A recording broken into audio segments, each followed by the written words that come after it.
Greetings to my friends at the Victims of Communism's webinar on forced labor in Xinjiang. Special greetings also to Rishan Abbas, my good friend, and to so many of you that are working so hard to address the problems that the Chinese Communist Party is inflicting upon the people of China, especially the Uyghurs in Xinjiang.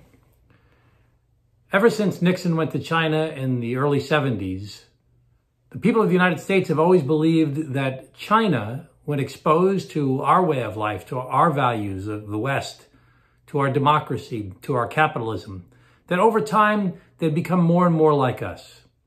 That simply has not happened. The Chinese Communist Party is treating its own people with complete disregard. It is trying to export its philosophy that has no respect for individual human rights beyond the borders of China.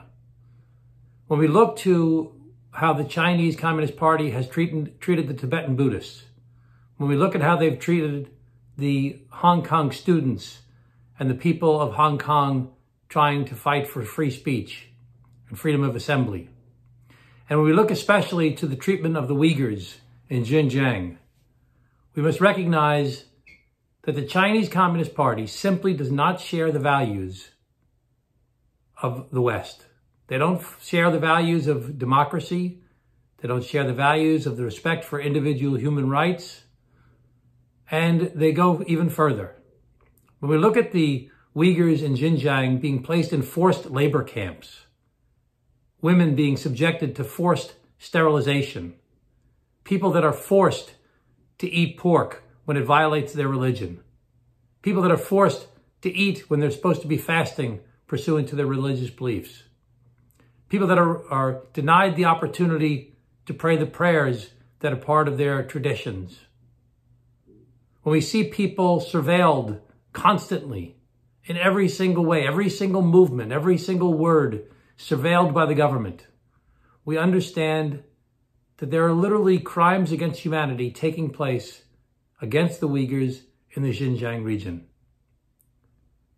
We in the United States of America and our allies must align together to continue to expose how the Chinese Communist Party is treating its own people and what their ultimate goals are to export their philosophy, first through economics, the Belt and Road Initiative, but also in other ways, militarily, economically, technologically, on land, in the sea, in space, trying to export their ways beyond their borders.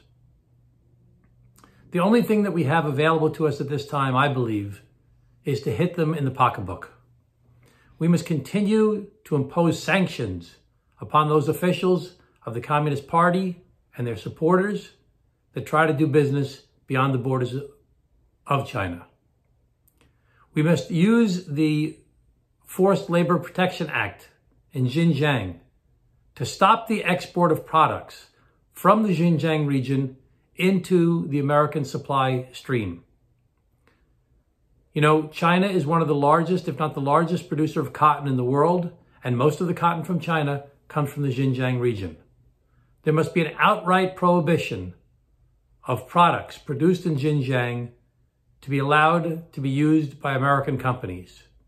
And there has to be a presumption that those products being produced in Xinjiang are being produced with forced labor.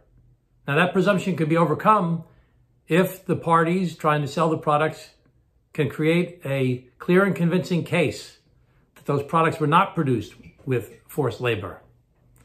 But the standard must be that the burden is on them and not on us to find out who's violating human rights and who isn't.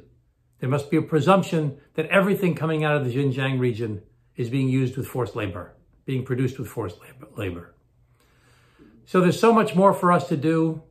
I want to thank all of you who are participating today as we continue to try and educate people about what the Chinese Communist Party is doing, how they're treating their own people, how they're exporting what they do here to the United States of America, for example.